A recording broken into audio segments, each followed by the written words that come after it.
ఇప్పుడు నేను కూడా మీకు అదే చెప్తున్నానమ్మా. వెళ్ళండమ్మా, వెళ్ళి మీ అమ్మాయితో మనసు విప్పి మాట్లాడండి.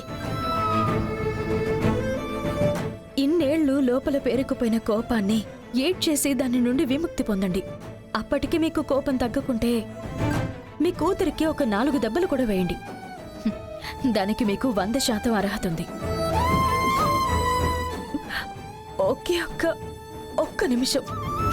ఒక్క నిమిషం ఆవిడ వైపు న్యాయం ఏంటో విందామమ్మా. ఆవిడ దగ్గరికి వెళ్ళి అసలేం జరిగిందని అడిగితేనే సగం సమస్య తీరిపోతుంది. ఎందుకంటే ఇలా అందరికీ దూరమైన ఎన్నో కుటుంబాలలో విలన్గా ఉంది మనుషుల పరిస్థితులే అమ్మా. ఆవిడ సిచ్యువేషన్ చెప్పడానికి కాస్త టైం ఇవ్వండి జాన్సమ్మా. ఇంకా కూడా మీ మనసులో మీ కూతురి మీదున్న కోపాన్ని మిగిల్చుకోకండమ్మా. మొత్తంగా తీసి బయట వేసేసేయండి. జరిగింది ఇంకా చాలమ్మా.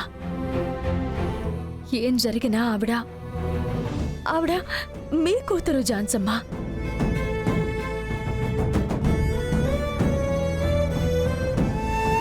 నీ మీద ఒట్టేసి చెప్తున్నా, నా కన్న బిడ్డల మీద ప్రమాణం చేసి చెప్తున్నా, అన్నయ్యకి మా వల్ల ఏ ఇబ్బంది రాలేదమ్మా.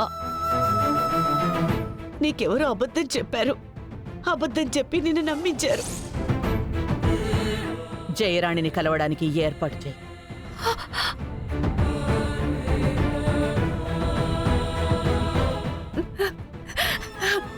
జాన్సమ్మా, నిజంగా అంటున్నారా అమ్మా?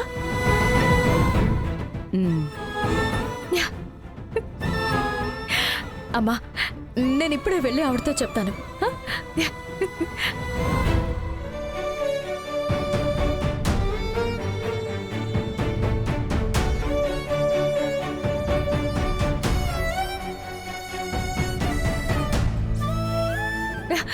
మావయ్య. ఏంటి బంగారి? ఏమైంది బంగారి? ఇప్పుడు ఎందుకు ఏడుస్తున్నావు? అమ్మ ఏమైనా తిట్టిందా? జయతో ఏమైనా గొడవ పడ్డారా? ఏదైనా ప్రాబ్లమా? లేదు మావయ్య, జాన్సమ్మ అర్థం చేసుకున్నారు. అమ్మని పిలిచి నేరుగా మాట్లాడతానంటున్నారు. ఓ, ఏమంటున్నావు బంగారి? నిజంగానా? అవును మావయ్య, ఆవిడ్ని పిలిచి ఆవిడ వర్షన్ ఏంటో అని వినబోతున్నారంట. నేను ఇది అస్సలు నమ్మలేకపోతున్నాను మావయ్య. మావయ్య, థ్యాంక్స్ మావయ్య. బంగారి, నీకిది ఆశ్చర్యంగా ఉండొచ్చు, కానీ నాకిది సర్ప్రైజ్ కాదు. ఎందుకంటే మా అమ్మకు ఒక విషయం అర్థమయ్యేట్టు చెప్తే, ఒకరు చేసిన తప్పు వెనక ఉన్న న్యాయం ఇది అని చూపిస్తే ఆ తర్వాత అమ్మ న్యాయం వైపు మాత్రమే నిలబడుతుంది. నువ్వు కావాలంటే చూడు, జయ అమ్మ నేరుగా కలుస్తారు, మళ్ళీ ఒకటవుతారు. నా కూతురిని ఇన్ని రోజులు నేను దూరం చేసుకున్నానే అని అమ్మనే క్షమాపణ అడిగి జయని ఈ ఇంటికి తీసుకుని వస్తుంది. ఆ తర్వాత ఏముంది? మిగిలిన ఒకే సీక్రెట్, నువ్వు జయ కూతురివి అనేది. వెంటనే ఆ సీక్రెట్ మనం ఓపెన్ చేస్తున్నాం, కుటుంబంగా కలిసి బతుకుతాం. ఏమంటావు? ఇదంతా జరుగుతుందా మావయ్య?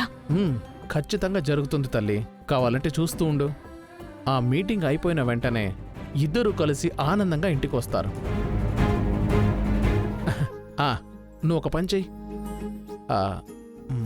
వద్దొద్దు, ఇంట్లో అందరికీ చెప్తే అది కరెక్ట్ కాదు. బంగారి, నువ్వే వెళ్ళి పూజ రూంలో హారతికి రెడీ చేసి పెట్టు. ఇద్దరు కలిసి వస్తున్నప్పుడు హారతిద్దాం. అలాగే మావయ్య. అన్నట్టు నిన్నొకటి అడగాలనుకున్నాను. రవి సంగతి ఏంటమ్మా? వాడినితో ప్రేమగా ఉంటున్నాడా? బానే మాట్లాడుతున్నాడా? పర్వాలేదు మావయ్య, ఇప్పుడు పర్వాలేదు. మన కుటుంబం ఒకటైపోతే అంతా సెట్ అయిపోతుంది అనిపిస్తుంది మావయ్య. ఈ సమస్య తీరిపోని తర్వాత వాడి సంగతి తెలుద్దాం.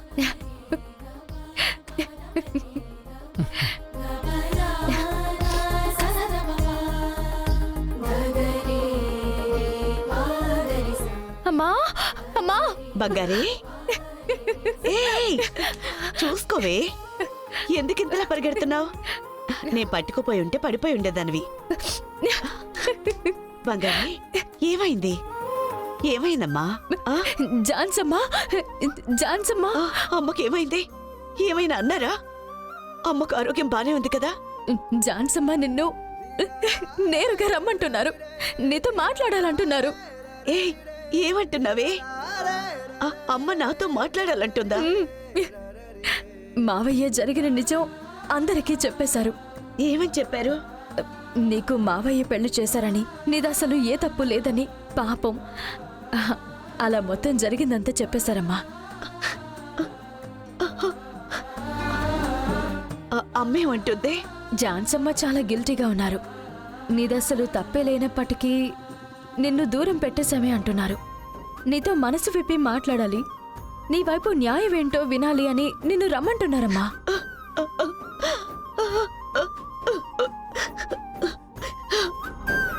ఎన్నేళ్లుగా ఎదురు చూస్తున్నాను మా అమ్మతో నేను మాట్లాడడానికి.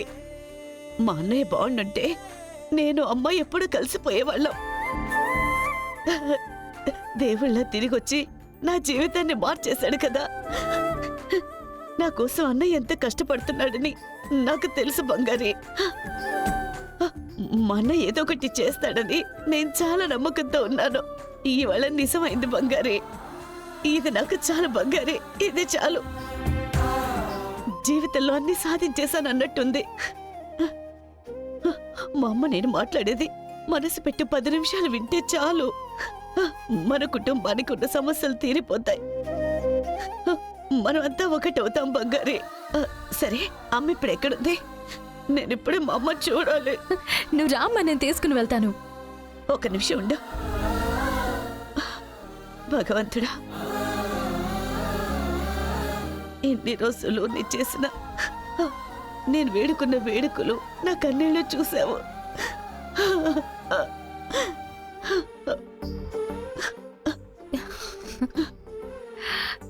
పద బంగారి, రామరా. వెళ్దాం రా.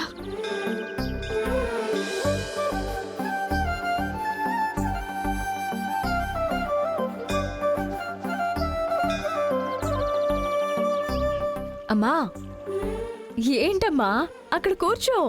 లేదు బంగారి, అమ్మకు ఒకసారి ఫోన్ చేసి చూడు. బయలుదేరిందేమో కనుక్కో. ఇప్పుడే 10 నిమిషాలకి ముందే ఫోన్ చేశాను. నువ్వు కూడా విన్నావు కదా, వచ్చేస్తుంటారమ్మా, వస్తారులే.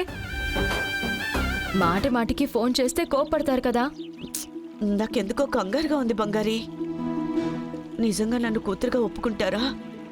నన్ను పూర్తిగా క్షమిస్తుందంటావా? క్షమించేసిందమ్మా. నువ్వెందుకమ్మా ఇంత డౌట్ పడుతున్నావు? నువ్వు తప్పే చేయకుండా ఒక మిస్అండర్స్టాండింగ్ వల్లే ఇన్నేళ్లు ఈ కుటుంబానికి దూరం అయ్యావు.